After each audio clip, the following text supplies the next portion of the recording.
Magandang araw sa iyo kaibigan at welcome back dito sa aming channel, Trev Electrical. For today's video, ipapakita ko sa inyo para malaman mo kaibigan kung ano nga ba yung kinagandaan ng ating Omni Digital Power Reader at ano yung function niya kaibigan. But before we start, don't forget to subscribe and click the notification bell para mag-updated ka sa mga bago nating videos. So, let's start! Yan. So balik kaibigan, ito ang ating Omni Digital Power Reader. So bubuksan natin para mapakita ko sa iyo kaibigan. Yan. Meron siyang manual, kung mapapansin nyo, instruction manual kung paano siya i-operate. Pero para mas maging klaro sa inyo kaibigan, ipapaliwanag ko sa inyo. So kung mapapansin nyo, ito yung ating digital power reader. Kung mapapansin nyo, napaka-handy niya kaibigan. Napaka-portable niyang gamitin. Kaya pwede mo siyang dalhin kahit saan ka magpunta at pwede mo siyang gamitin on the spot. Ganyan ka-convenient itong ating Omni Digital Power Reader. At di lang yun kaibigan. Kasi itong ating digital power reader, mapasakit man o di kaya plug, universal to kaibigan with ground. Eh what if kung yung outlet nyo sa bahay ay walang ground? Kumbaga, as in universal lang, universal outlet o kaya regular plug. Not to worry kaibigan. Dahil pwede naman tanggalin itong ground nitong ating Omni Digital Power Reader. Papakita ko sa inyo. Tanggalin lang siya kaibigan. Huwag kang mag-alala kaibigan kasi magamit po pa rin siya kahit walang ground yung bahay nyo. Kung regular plug lang, not to worry. O, natatanggal siya, isalpak mo ang Omni Digital Power Reader, then mag-work na siya. At pwede mo na salpakan na appliances, tools, aircon, refrigerator, computer, or anything. Basta swak na swak dito sa hugis ng socket ng ating Omni Digital Power Reader. Ganyan siya ka-convenient. Initial pa lang yan kaibigan. Di ko pa na ipapakita sa inyo kung paano siya gamitin at ano yung function niya. So ngayon dito, sisimulan na natin. Kukuha tayo ng extension at saka lalagyan din natin na supply para ma-operate natin itong ating Omni Digital Power Reader at ipapaliwanag ko sa inyo ng klaro. Yan. So, lalagyan na natin ito ng supply kaibigan para may operate na natin. Ibaba na natin yung camera para makita ng kaibigan natin kung gaano kaganda at gaano ka-useful itong item na to na available lang sa nag-iisang Trev Electrical. Ayan, sa mga walang idea dito sa ating Omni Digital Power Reader, yan, papakita ko sa inyo. Yan, ito yung socket niya. So, kung universal lang, kaya regular plug, okay.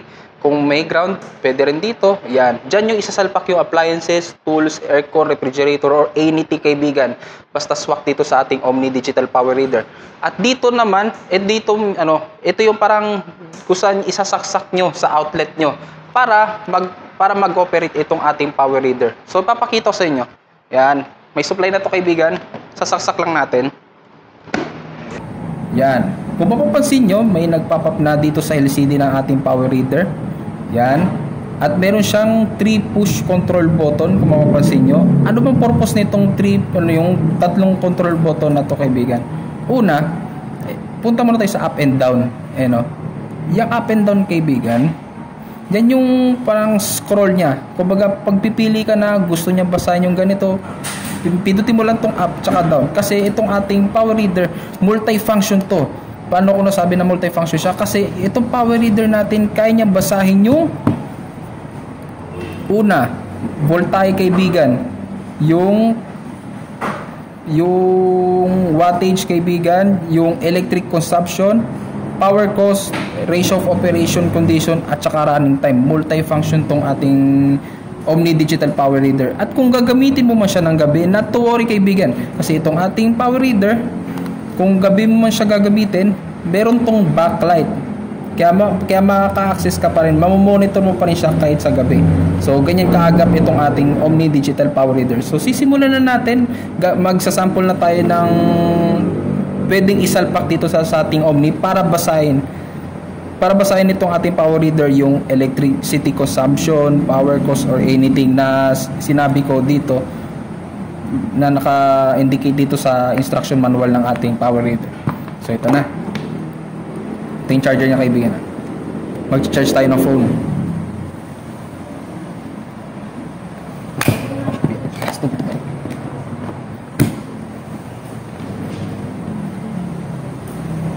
Charge na tayo. Ngayon babasahin na ngayon ni Omni itong wattage o kaya kung ano naman dito sa ating charger. So ito yung control button niya. Voltage, na-read niya 237 volts. Punta naman tayo sa ratio of operation condition. Okay pa kasi nagsisimula pa lang tayo kaya di pa siya nagka-count.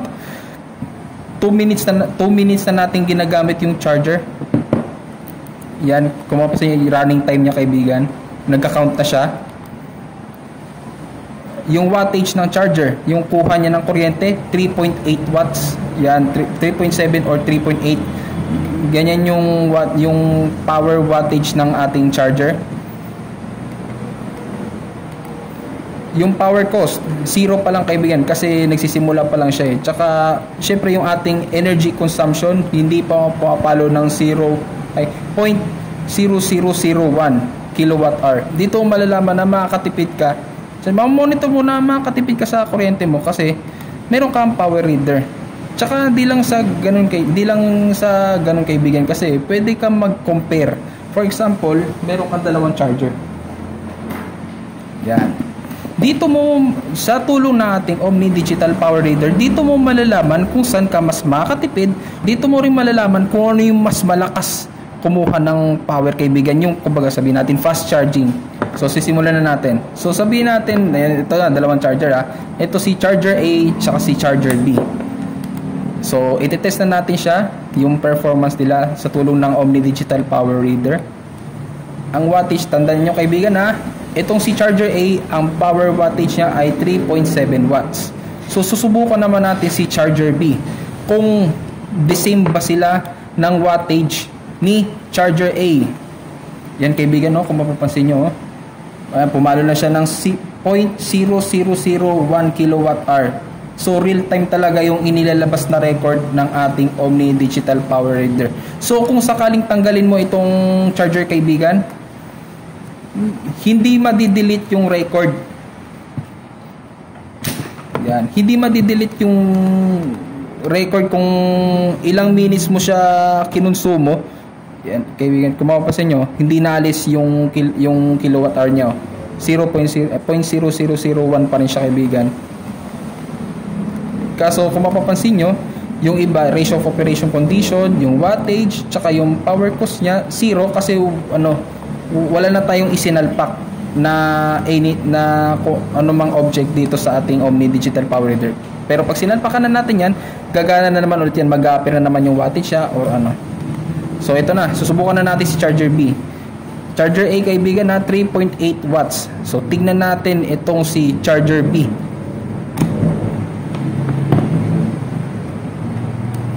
Yan, kaibigan, the same cellphone pa rin yung gagamitin natin. Okay, nag-charge na siya.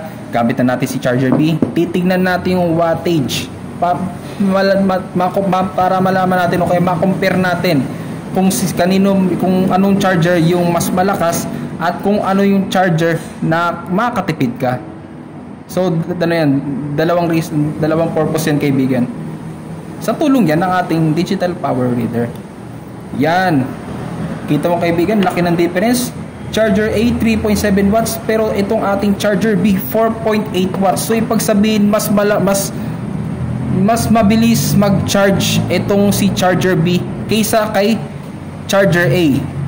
At the same time, mas makakatipid ka kay Charger A kasi ang power wattage niya ay 3.7 watts. Samantalang ito si Charger B 4.8 watts. Yan ang purpose ng ating power reader.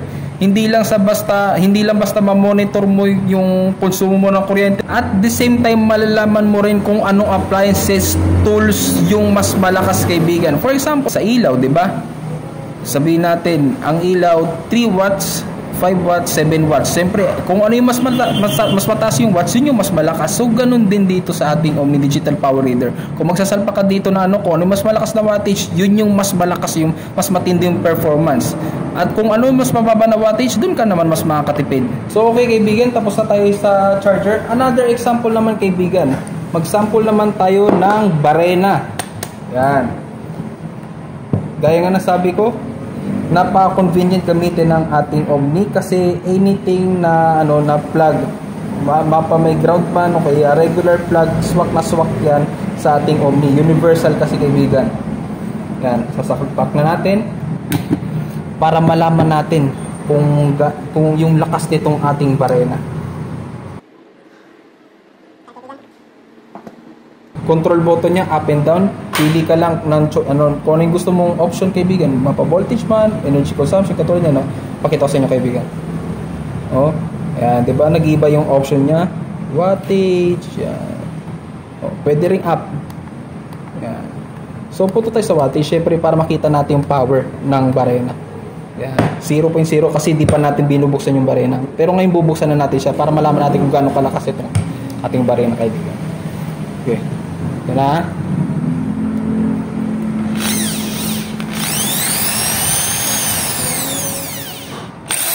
Oh, kita mo, kaibigan, no? Real time yung nilalabas na, kaibigan. Pag malakas yung pag in-adjust ko yung bilis ng barena, tumataas din yung wattage ng ating na binabasa ng ating Omni Digital Power Reader.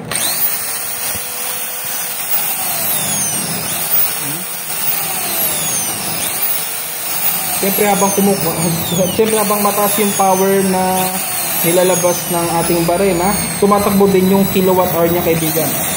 Oh. Naka 0.0011 kilowatt hour na tayo, kaibigan.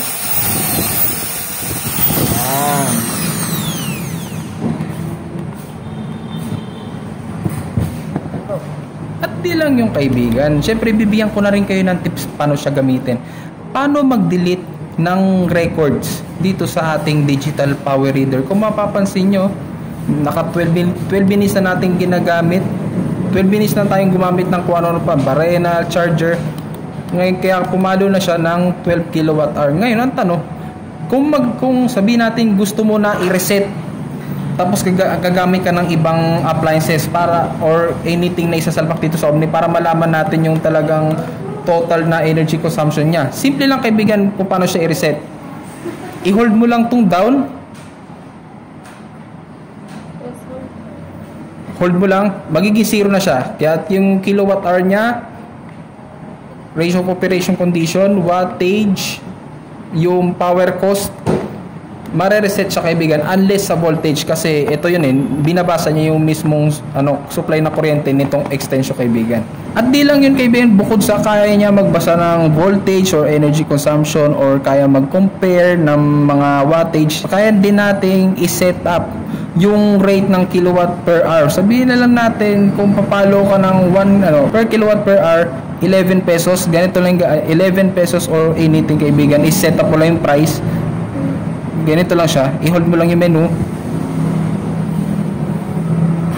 Ayan. So kung mapapansin nyo, sinet ko na siya kanina, kaibigan, pero pwede mo i-adjust yan. Pwedeng sa per kilowatt per hour 10 pesos and 99 centavos, or pwede mo siyang dagdagan, kaibigan.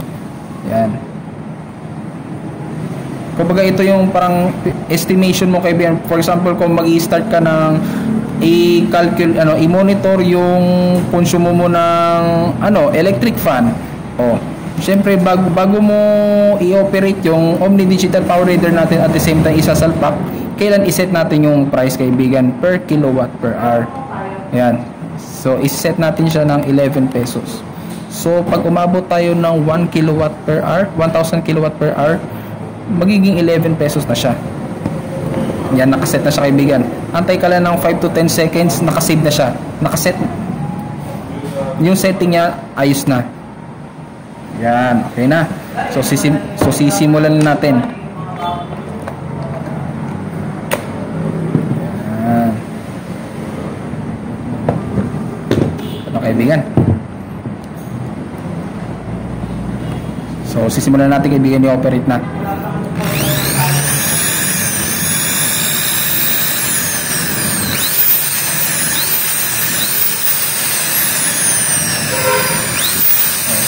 Wattage, yan.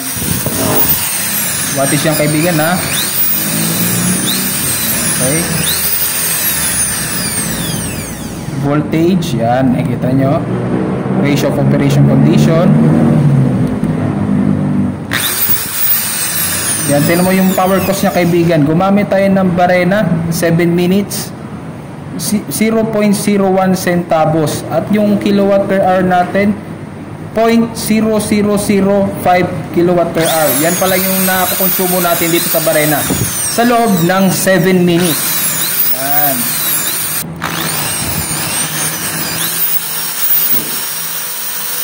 Yan. Kaya kung ako sa'yo kaibigan, for example na lang magdamag kang gumagamit ng electric fan sa bahay nyo at talagang mabusisi ka talaga sa ginagamit sa konsumo mo ng kuryente, gusto mo malaman yung presyo, ito yung kailangan mo kaibigan, Omni Digital Power Reader, para kahit umaga man o gabi na monitor mo yung konsumo mo ng kuryente, wattage or anything.